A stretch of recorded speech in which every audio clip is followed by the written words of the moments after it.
Ngayong araw nga mga ka-Inday Mamshi ay pumunta naman kami ni Lolo ko sa Chinese restaurant mga ka-Inday Mamshi.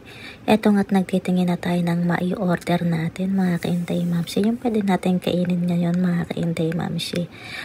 Araw-araw nga kami ni Lolong nagpupunta sa restaurant mga ka-Inday Mamshi. Every lunch talaga ay lumalabas kami ni Lolo ko mga ka-Inday Mamshi. At madalang din naman namin puntahan tong Chinese restaurant na to mga ka-Inday Mamshi dahil nga medyo malayo sa amin ng lolo ko mga ka-Inday Mamshi.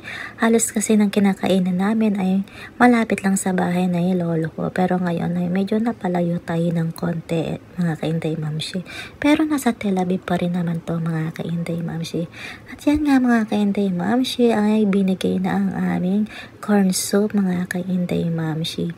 Yung corn soup pala na yan mga ka-Inday Mamshi ay sobrang sarap talaga mga ka-Inday Mamshi.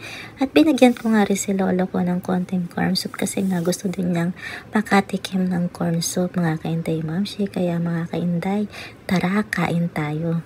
Ayan at meron din tayong rice mga ka-Inday Mamshi. Ang in-order ko pala mga ka-Inday Mamshi ay sweet sour chicken mga ka-Inday Mamshi. Yan po ang ating lunch ngayon mga ka-Inday Mamshi. At sobrang sarap nga rin naman ang sweet and sour nila mga ka-Inday Mamshi. At ang lolo ko naman ang in-order ay beef mga ka-Inday Mamshi. Pagkatapos namin kumain mga ka-Inday Mamshi, tumawag na kami ng taxi ni lolo ko. At yan nga't nasa labas na rin kami mga ka-Inday Mamshi. Hinihintay na rin namin yung taxi mga ka-Inday.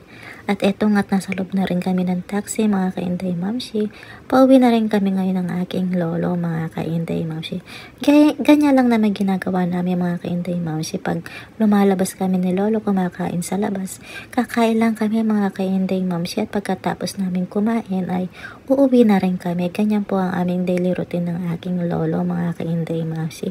Kaya mga ka-Inday Mamshi, bukas ulit tayo ay kakain na naman sa labas mga ka-Inday Mamshi. Hintayin nyo kung saan na naman kami makakapunta ni lolo ko, kung saan na namang restaurant kami kakain ni lolo ko bukas mga ka-Inday Mamshi. Ito lang yung kagandahan mga ka-Inday Mamshi sa aking trabaho.